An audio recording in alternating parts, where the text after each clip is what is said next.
Well, I, like everyone else, have been monitoring this illegal immigrant caravan that are headed towards the United States and Mexico's border.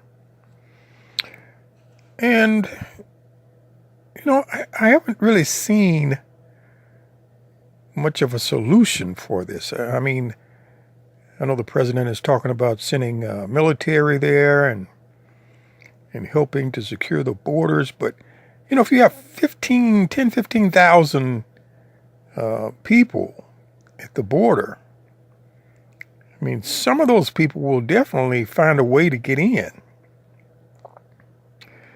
And it's a shame that that wall has not been built. And maybe that's a reflection on Congress, because, I mean, nothing has been done.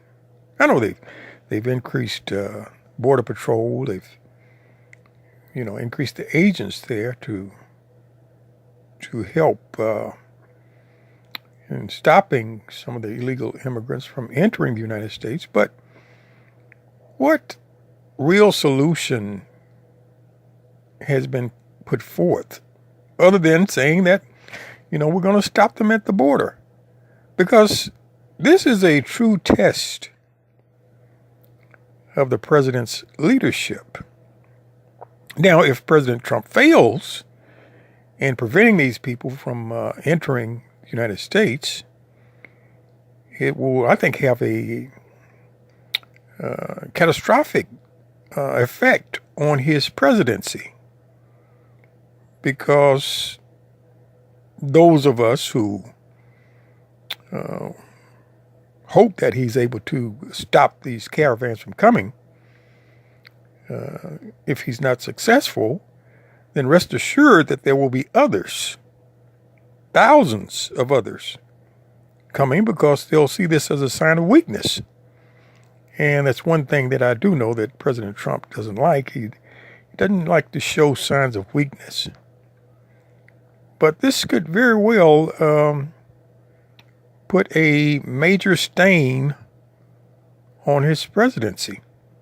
Now, I thought about this and I was like, okay, so you don't know who's part of this caravan. You don't know if these are MS-13. You don't know if what gang they're affiliated with. You don't know if they're terrorists. You don't know if they, and some of them, I saw some of the interviews, some of them are convicted felons.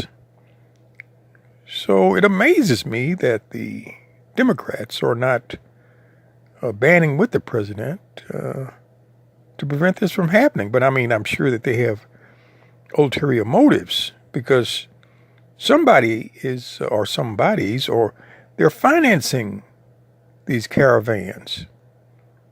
And I doubt very seriously that it's a Republican or conservative behind it. So I'm thinking of a solution. And this may sound a bit far-fetched, but anyway, let me just put my 2 cents worth in. If they're sending people over from South America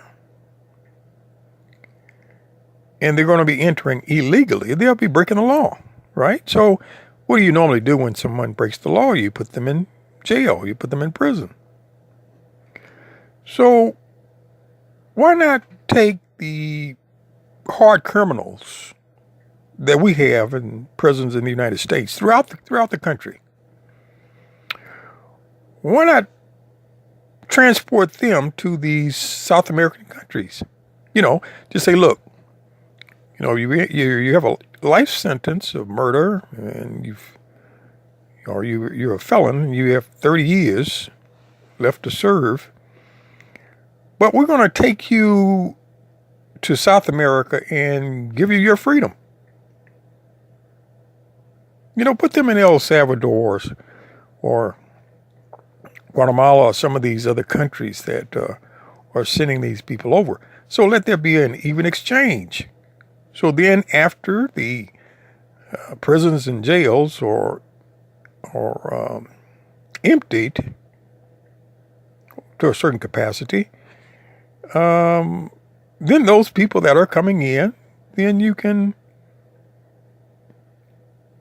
replace those convicted felons, Americans, with those illegals who are breaking the law. And they can stay in prison or stay in jail until their paperwork has been completed. Now, it could be years, it could be decades. But that would be a signal that if you come to America and you break the law, that you will be placed in prison or in jail for an unspecified amount of time. Now, no, attorneys will challenge this, and they'll come up with all types of ways to prevent this from happening. But that's something that the president can do. I mean, it can be done, and it's just my thought of a solution to this. These caravans of illegal immigrants entering the country. But I'm sure the world will be watching, and we'll see what the president does, if he's successful or if he fails. Because if he fails, the Republicans and the Democrats the Democrats, of course, will be cheering, and the Republicans will